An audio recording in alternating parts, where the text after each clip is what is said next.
We are showing you a live look of SpaceX's Falcon 9 rocket and Cargo Dragon here at Pad 39A at Kennedy Space Center. Yesterday's launch was scrubbed because of weather, but things are looking a lot better out there today. The launch team got a weather update about 45 minutes ago, and we are currently, take a look at it there, 80% go, up from 40% yesterday, and fueling began a couple of minutes ago at 2:39 a.m. Good morning, everyone, and thank you for joining us. I'm Megan Cruz with NASA Communications. We will be live with SpaceX at the top of the hour, but first, here's a preview of some of the science that will be flying today. First, let's chat with some Girl Scouts who are sending brine shrimp and ants to space. Evie and Marie, thank you so much for joining us. So we're sending brine shrimp, we're sending ants, and we're sending plants, correct? And 11 girls inspired these experiments. Yes, so there are a total of 3 projects going into the space from the Making Space for Girls program. We have ants going up. It was a younger girl who was really just wanting to see how they move, how they act, if they act differently. We have tomatoes and lemongrass and peppers going up in our plants section, and then of course we have the brine shrimp going up. Evie, you're the one who's sending brine shrimp into space, and I can see that you brought some with you. Yep. Why brine shrimp? Because, well, we wanted to send actual shrimp, but they're kind of big, and we have size constraints. So these are the brine shrimp. There is one big one, but the rest of them are tiny. So we're seeing if we can grow them on the space station. How cool is it that you get to send up a science experiment to space alongside all of these other distinguished researchers around the world? Very, very cool. This is totally an amazing opportunity for kids around the world to see and say, hey, maybe I could send science up to the space station. This opportunity is great because of the research and the girls who are getting to send it up, but it's really a message for all girls out there that you can do space and that you can go and pursue a career in space and space exploration and the amazing work that goes into it. And it really grows their creative sides and inspires them to further into space and science. And guys, we can literally see Launch Pad 39A from where we're standing here. That's where this SpaceX rocket is going to lift off from with your experiment. How do you feel about that? Very, very excited. I've always loved to do science experiments, and knowing that I inspired something that might help people is really, really cool. Awesome. Guys, thank you so much. Thank you. Thank you. The next person I want you to meet is Dr. Nicola Ditrani. He's working with researchers at the Houston Methodist Research Institute to test an implant that can remotely deliver medicine. Thank you for joining me today, Nicola. For those who don't know, we're here at Kennedy's Space Station Processing Facility. Do you mind telling people why you're here? I'm preparing the last step of assembling of an implantable device that we're going to ship to the International Space Station.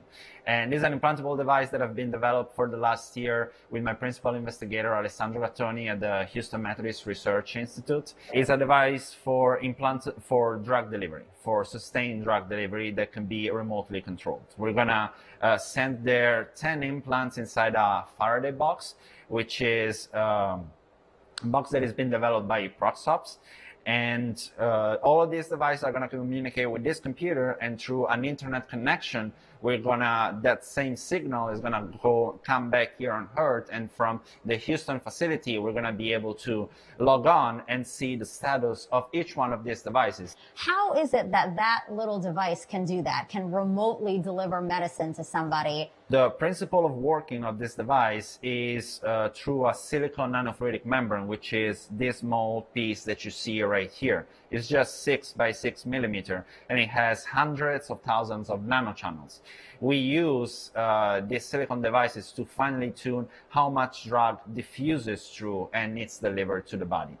So in connection to this membrane, we have a mini computer on board the device, which is the same that you see here, which is a printed circuit board, and that has Bluetooth capabilities. So this mini computer is connected to the silicon membrane, and so it can change how much drug is released. Wow. And this research could help people here on Earth, right?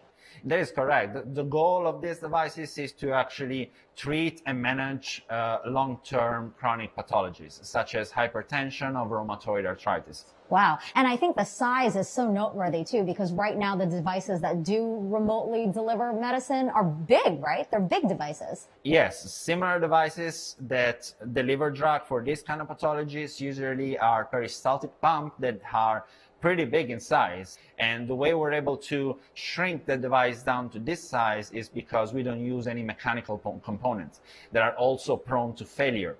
Everything we do is solid state. Like this membrane that we have right here is completely made of silicone. Great, Nicola, thank you so much. Thank you. And finally, I met with Dr. Fabio Peluso, who's studying an interesting mixture that could protect our bones. Dr. Fabio Peluso, thank you so much for inviting us here into your lab. For me. Dr. Peluso, tell us about your experiment. What is it that you're trying to study?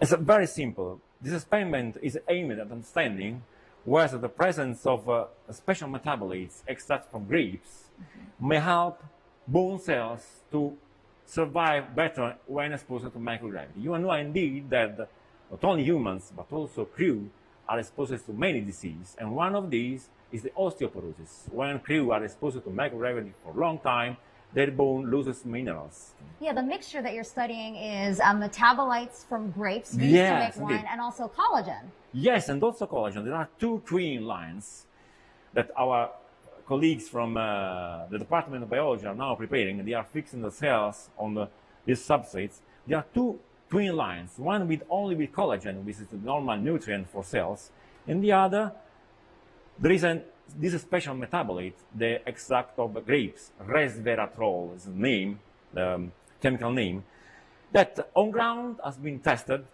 successfully.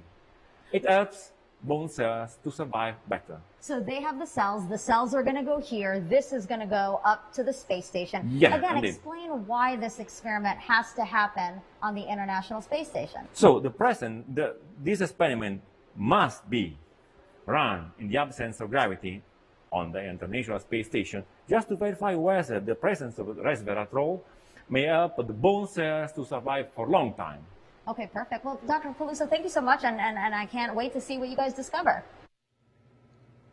Everything's just so interesting, and that's actually just a fraction of the research going up. There is plenty more experiments and technology demonstrations that you can read up on at nasa.gov/commercial resupply. Again, we'll be live with SpaceX starting soon at 3 a.m. We leave you with shots of the rockets and Cargo Dragon until then.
Target is in countdown.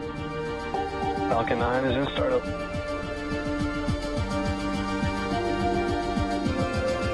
Dragon, SpaceX, go for launch.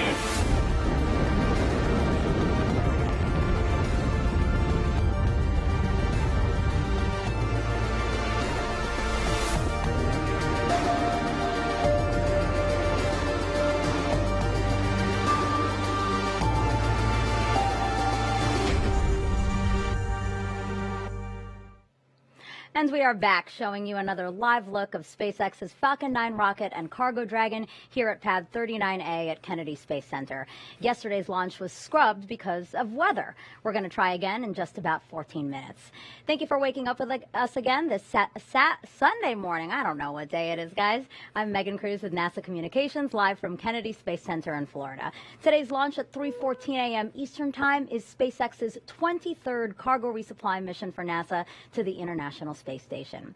We are again simulcasting this live show on NASA TV and on SpaceX's webcast. Let's bring in Andy Tran now, live from SpaceX's headquarters in Hawthorne, California. Andy, I know you're also hoping for some better weather today, and it looks like we have it.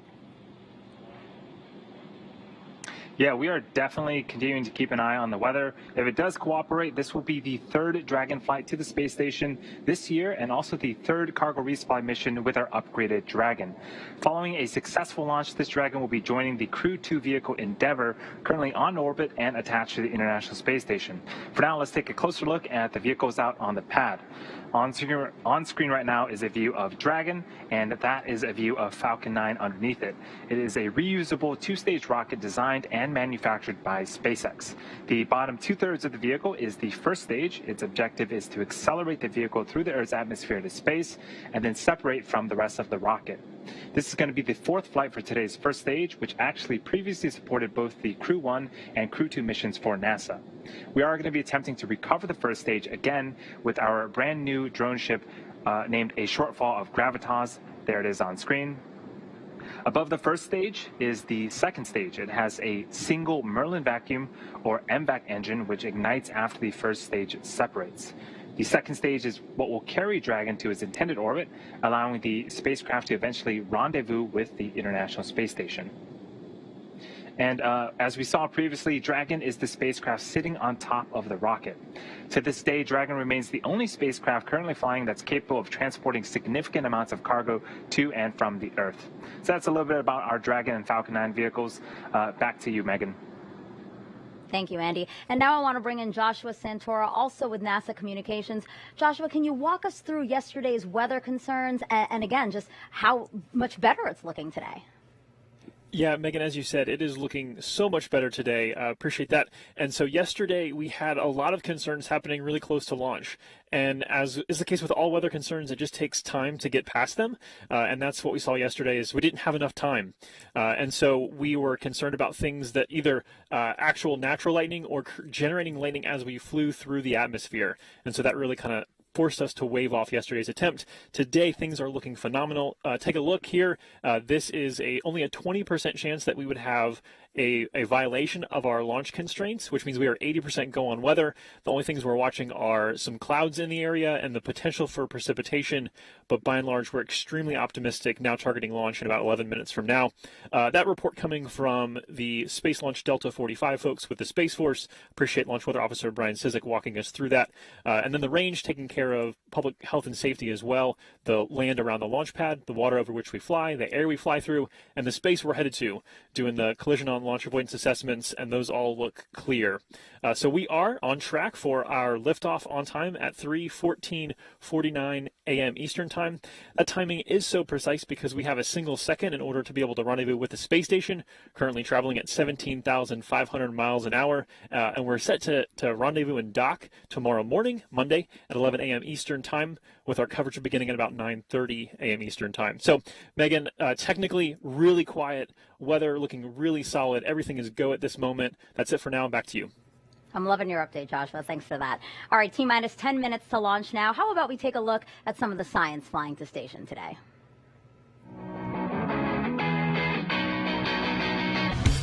What do ants, plants, a remote implant, and brine shrimp all have in common? They're all part of investigations sponsored by the International Space Station U.S. National Laboratory, launching on SpaceX's 23rd Commercial Resupply Services mission. Moreover, these projects will be supporting the validation of the Faraday Research Facility, a new commercial research facility operated by Proxops that is flying on this mission and will provide additional avenues of experimentation for future investigators. Specifically, the Girl Scouts of Citrus, in conjunction with Space Kids Global, will launch 3 different student-led investigations, all evaluating the characteristics of living organisms in low Earth orbit. One experiment will examine microgravity's effects on ant behavior. Another will look at plant growth in space, and the last will explore how brine shrimp move and behave in the low Earth orbit environment. A team of researchers from Houston Methodist Research Institute is also launching an investigation on this mission that will utilize the Faraday Research Facility. This team has a long and exciting history of space-based R&D in areas ranging from nanofluidics to drug delivery technology development, rodent research, and advanced materials. These research projects have led the team to its latest investigation that will aid in the development of a tunable drug delivery implant. The implant can be remotely controlled to release specific amounts of drug, providing individualized treatment for patients on Earth.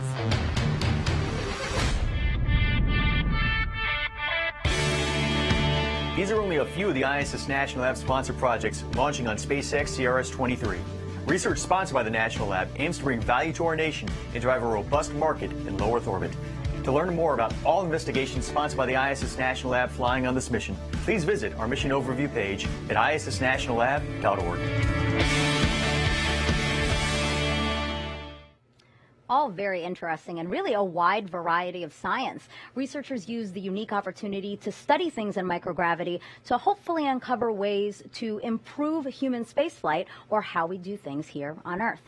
Some of today's experiments were loaded onto Dragon just right before yesterday's launch attempt. You can see video there of what we call that late load. Each person is carefully handling the time-sensitive experiments that needed to be packed into Dragon as close to launch as possible.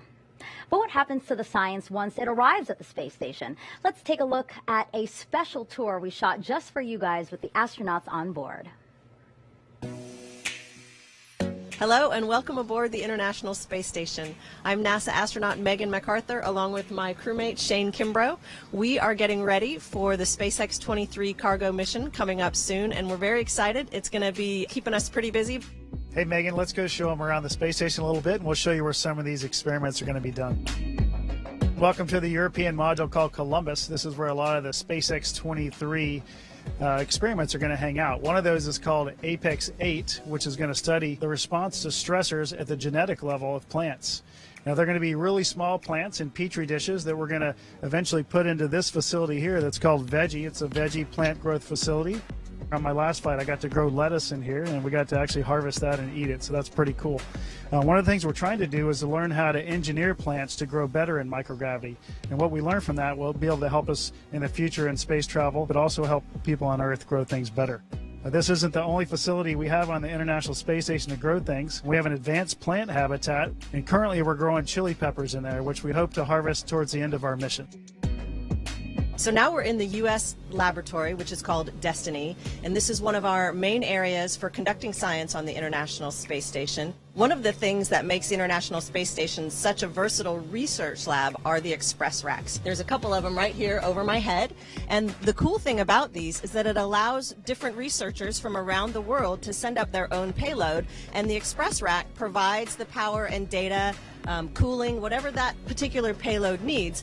One of the new facilities that will be coming up on SpaceX 23 cargo mission is called the Faraday Research Facility, and it's able to house 4 different experiments at once. 3 of them will house small organisms. The 4th experiment will be a medical experiment to look at remote-controlled delivery of medication. So that will be an interesting technology demonstration as well, and we'll be able to install that facility into one of our express racks here in the laboratory.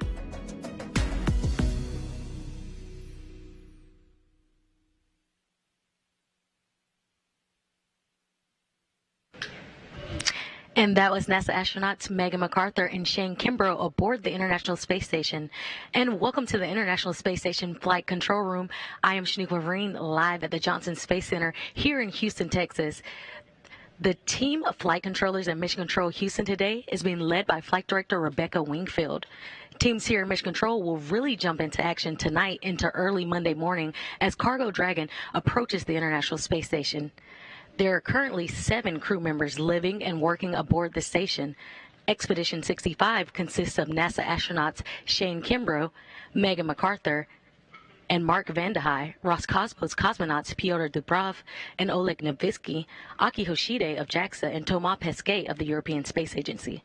As Crew Dragon approaches the International Space Station in the morning hours on August 30th, NASA astronauts Shane Kimbrough and Megan MacArthur will be monitoring the arrival from the station's cupola. Cargo Dragon will remain attached to the International Space Station for about 1 month before being packed up with critical science and supplies and will splash down in the Atlantic Ocean or the Gulf of Mexico for that science to be analyzed back here on Earth. Everything's still a go from here in Mission Control Houston, and we're looking forward to welcoming another vehicle to the International Space Station. So for now, we'll head back out to Kennedy. Megan? Great, Shaniqua, thanks. Let's get one last status update from Andy and Joshua before the final moments of the countdown. Guys? Thanks, Megan. We are about T-minus 3.5 minutes until liftoff. The SpaceX team is working no significant issues. Right now, we are expecting the strongback to be reclining away from the rocket to its pre-launch position, about 2 degrees away from Falcon 9, in order to prepare for liftoff. That strongback is part of the transporter erector. You can see on screen right now, it's starting to recline away from Falcon 9. The transporter erector is that large truss structure next to Falcon 9. Its job is, again, to retract away from the rocket and prepare for liftoff.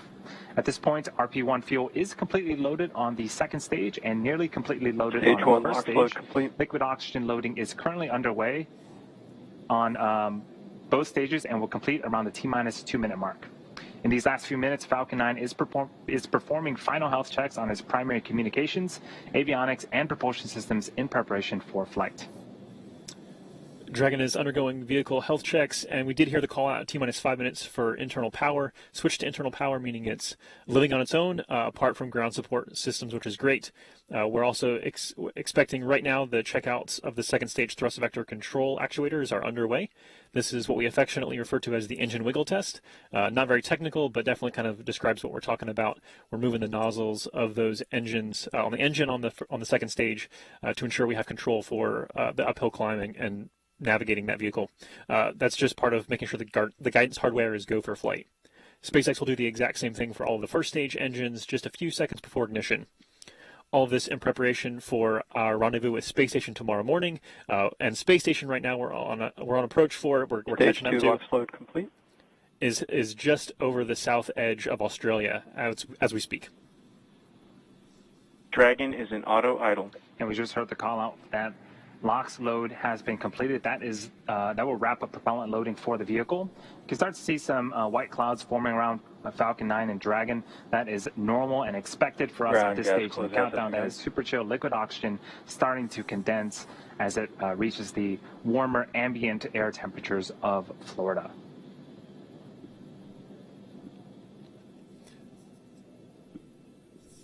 Through the rest of the countdown, we're going to hear a few call-outs, but by and large, we'll just listen in here and walk through as Dragon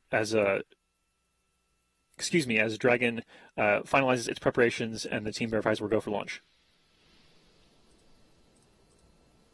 Falcon 9's in startup. Dragon is in countdown.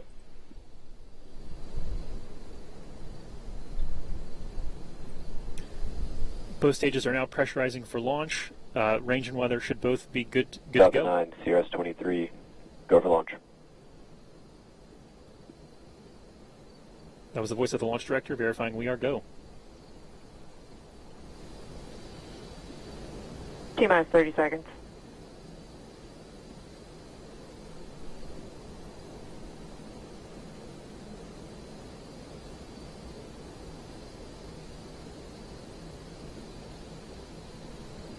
T-minus 15 seconds. 10, 9, 8, 7, 6, 5, 4, 3, 2, 1, 0. Ignition and liftoff. Cargo Dragon takes flight. continuing a busy year of deliveries to a crew of 7 aboard the International Space Station.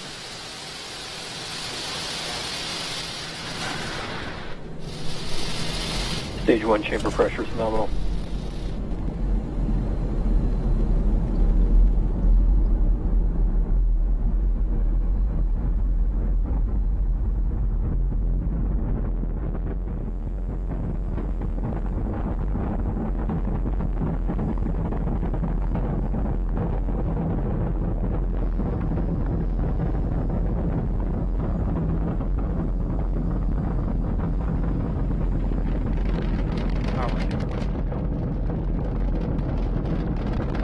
We are 50 seconds into flight. Falcon 9 has cleared the tower and is currently headed to space.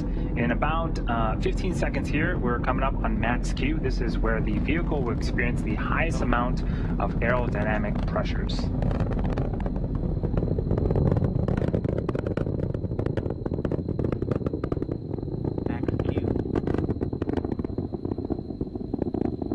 And there was the call out for max Q. We actually throttled down the Merlin engines in preparation for that event. Coming up are 5 more events in rapid succession. Main engine cutoff, stage separation, first stage flip, second engine start 1, and then the boost back burn on the first stage will begin.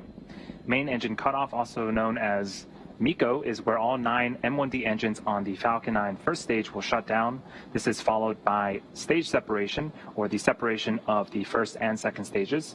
From there, the first stage will flip to prepare for re-entry and landing a few minutes later. And the Merlin vacuum engine on the second stage will ignite to boost Dragon to low Earth orbit, and that's also known as SES-1. The first stage will then begin its boost back burn. That is the first of 3 burns needed to land on our drone ship today. The first of those 5 events, main engine cutoff, is coming up in about 10 seconds.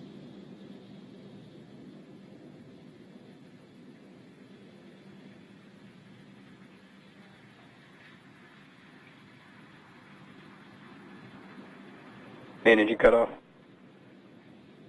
Stage separation confirmed.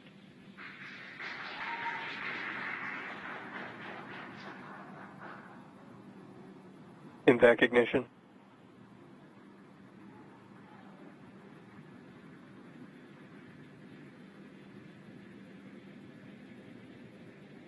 Stage 1 boost back burn startup.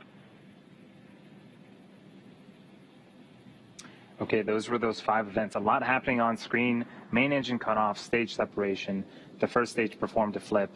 Second stage on the right-hand side of your screen ignited its Merlin vacuum engine. And on the left-hand side of the screen, we're in the middle of that first stage boost back burn. Looks like we are getting some really cool views Stage 1 of boost back shutdown. contrails being produced by the first stage. And that was the call out for the successful completion of our first of 3 burns on the first stage.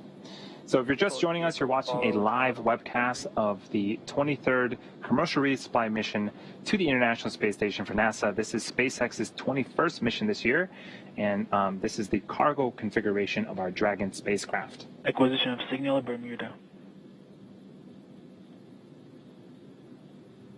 You might be interested to know, in order to get into space, the rocket has to do more than just go up. It actually has to go sideways really, really fast. At liftoff, gravity is pulling straight down the rocket, and as we ascend, we tilt the engines. That turns the rockets horizontally. Now, we're still going up, but we're also heading horizontally away from the launch pad in what we call a gravity turn.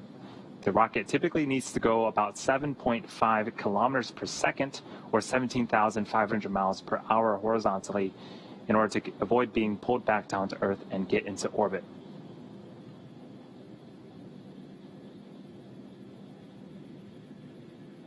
On screen again is the view of the Merlin vacuum engine on the second stage. On the opposite end of that engine is our Dragon. Next event for today's mission is the re-entry burn for the first stage. That's the second of 3 burns. This is where 3 of the Merlin engines will reignite, and this helps to slow down the stage as it re-enters the upper parts of the Earth's atmosphere. And that the beginning of that burn is happening in just under a minute. Seems like we've lost the video footage of the first stage. Hopefully we can get it back in order to see that re-entry burn.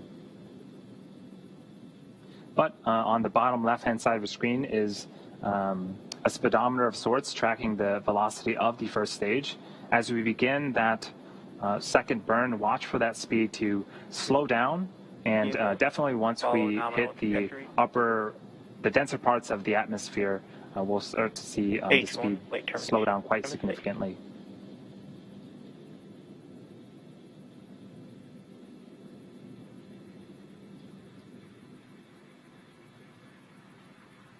Stage 1, entry burn startup.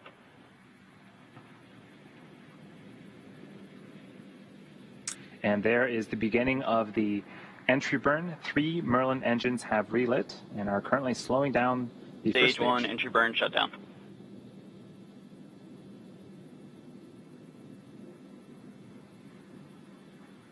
Awesome. That is the successful completion of the second burn. We are about 60 seconds away from landing, and the vehicle is traveling about 900 miles an hour. This really puts into perspective the deceleration. In the span of less than a minute, we'll have reduced the speed from the speed of a jet all the way down to 0 as the rocket lands.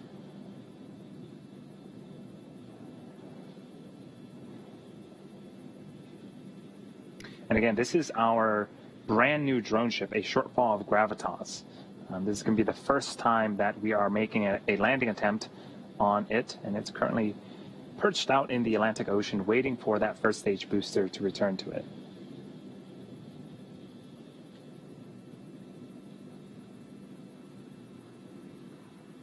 Stage 1, landing burn startup.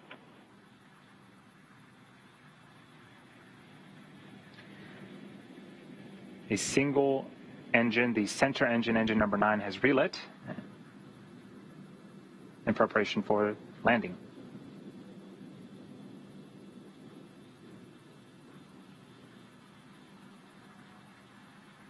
Stage 1, landing leg deploy.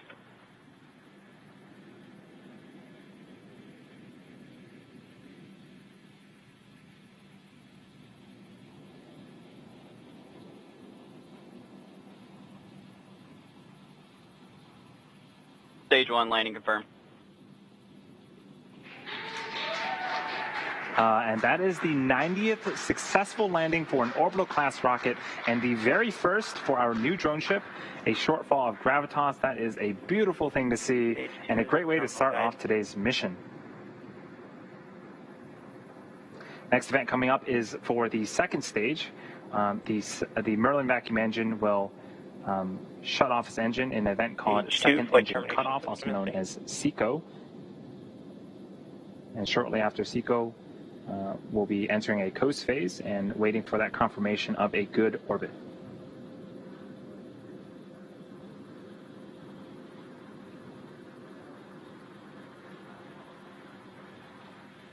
SECO.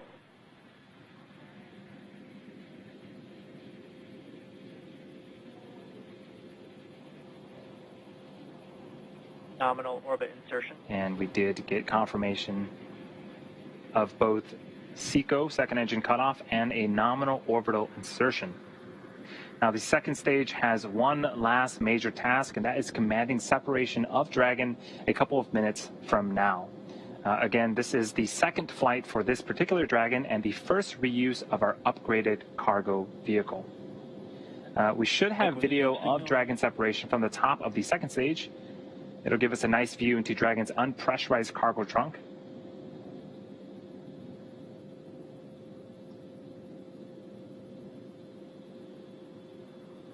And when this Dragon makes its way to the International Space Station, it will be joining the Crew 2 vehicle Endeavour, currently on orbit and attached to the International Space Station. It's going to be super cool to see 2 Dragons docked to the International Space Station once again. And again, for cargo, we will be delivering over 4,800 pounds of science, research, crew supplies, and vehicle hardware to the orbiting laboratory and its crew. This includes the brine shrimps and ants that we had talked about earlier in the broadcast. Now, the science and research being done in microgravity on the International Space Station has benefited our lives here on Earth for decades. What's really cool is that our new Cargo Dragon vehicle is also able to act as a laboratory in the advancement of this science and research. We call this capability Extend the Lab. It allows some powered payloads to remain on Dragon for experimentation during the duration of the mission. This is especially helpful when there is limited to no space on station for additional science, and it also helps cut down the amount of time the crew has to move payloads in and out of Dragon. For CRS-23, there are 3 Extend the Lab payloads launching with the mission, and once docked, a 4th, which is currently already on the space station, will be added to Dragon. So we are about a minute away from that separation from Dragon from the second stage. For now, we are enjoying some views of the second stage Merlin vacuum engine. We can talk a little bit about the upgrades that have been made to Dragon.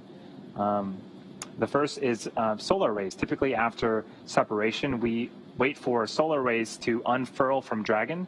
This upgraded Dragon has been redesigned, and the solar arrays has its panels built into the trunk section itself, providing power during flight and while on board the station.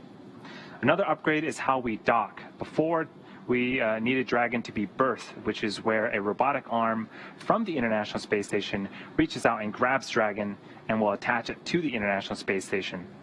Now, Dragon can autonomously dock using a centerline camera and LiDAR, which is an acronym for light detection and ranging. And so this autonomous docking sequence is what Dragon will go through in the short future as it continues to make its way towards the International Space Station. Separation confirmed. And that is a great view of Dragon separating from the top of the second stage.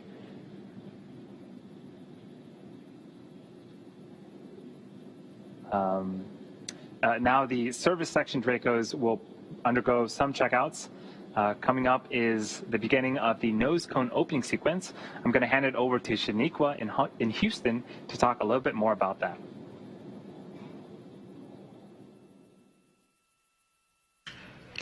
Thanks, Andy. Everything is still going well back here in Houston and Mission Control Houston. Right after Dragon separated, it began a series of automatic checkouts, including some small firings of the Draco maneuvering thrusters. The next milestone is the nose cone deploy. The nose cone protects the docking hardware and rendezvous and tracking elements on top of Dragon during ascent. The nose cone deployed uncovers the 4 forward bulkhead thrusters, which Dragon will use for its major burn maneuvers to catch up with the space station.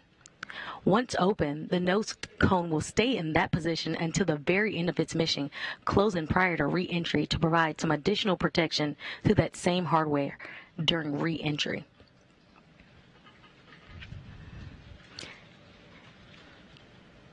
And we currently are waiting for confirmation for that nose cone to be deployed.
And if you're just joining us, we're in Mission Control Houston currently, and we're waiting for the confirmation of nose cone deploy for Cargo Dragon.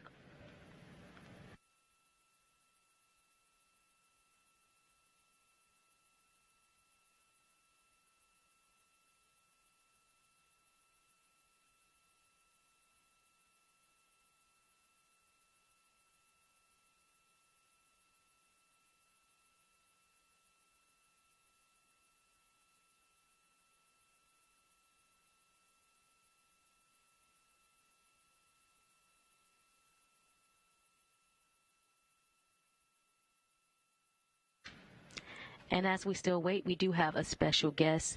Now joining me on the phone is manager of the International Space Station Systems Engineering and Integration Office, Jeff Aaron. Jeff, can you outline the major activities for the crew with CRS-23 for us? Sure can. In a word, they're going to be extremely busy conducting research. There's more than a metric ton of research arriving with SpaceX 23, much of which needs to be removed in hours to days to start the science and research mission, because most of which will be completed in the entire 30-day mission while SpaceX is on orbit. And then much of that science needs to return with the vehicle upon its departure.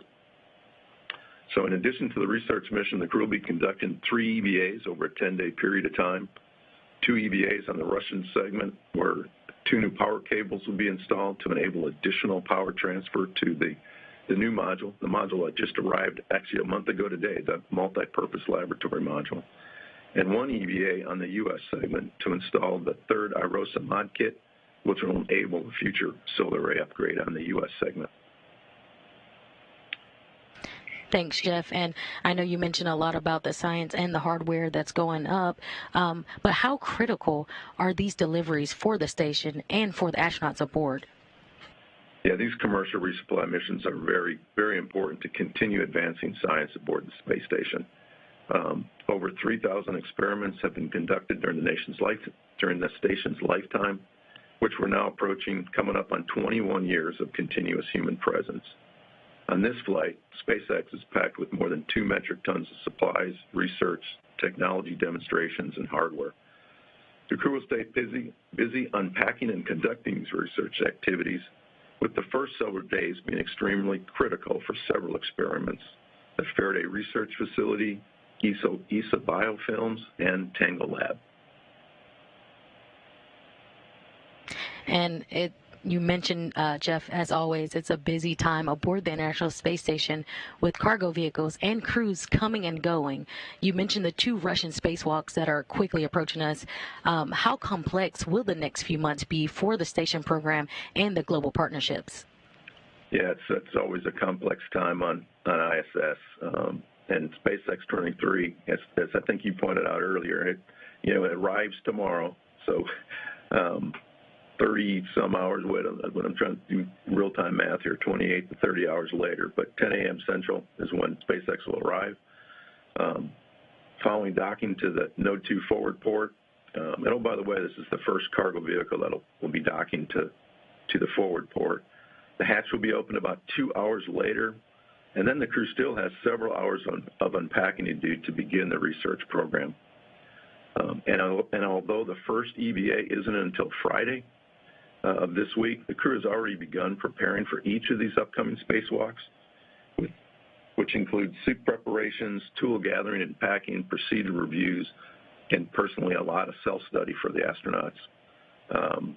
There will be 2 on the Russian segment, as you said, and 1 in the U.S. segment, all over a 10-day period of time. So it's a very busy time, but as I kind of said up front there, it's kind of like that every day on ISS. So very exciting times. Thanks, Jeff. All right, and thanks so much for joining us today. Back here in the International Space Station Flight Control Room, flight controllers are monitoring the systems on the station itself ahead of Dragon's arrival Monday morning.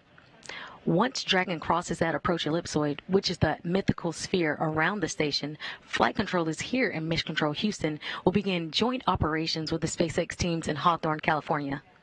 NASA astronauts Shane Kimbrough and Megan MacArthur will be monitoring the approach and arrival of Dragon with a planned docking Monday morning at 10 a.m. Central Time, 11 a.m. Eastern. Once Cargo Dragon is docked to the station, MacArthur and Kimbrough will begin those hatch operations that Jeff mentioned. And between the International Space Station and Cargo Dragon, the hatches will be opened. Again, everything's still on track on the International Space Station side. So that'll do it for us here in Mission Control Houston. Now back over to Kennedy. Megan? Thanks, Shaniqua. That's going to wrap up our launch coverage of SpaceX's 23rd commercial resupply services mission. Cargo Dragon is on course to dock to the International Space Station at about 11 a.m. Eastern Time tomorrow. We will have live coverage of rendezvous and docking beginning at 9:30. In the meantime, you can learn even more about this mission on nasa.gov commercial resupply. Thank you for joining us, and we'll leave you with a replay of today's gorgeous launch. T-minus 15 seconds. 10, 9, 8, 7, 6, 5, 4, 3, 2, 1, 0. Ignition and liftoff. Cargo Dragon takes flight, continuing a busy year of deliveries to a crew of 7 aboard the International Space Station.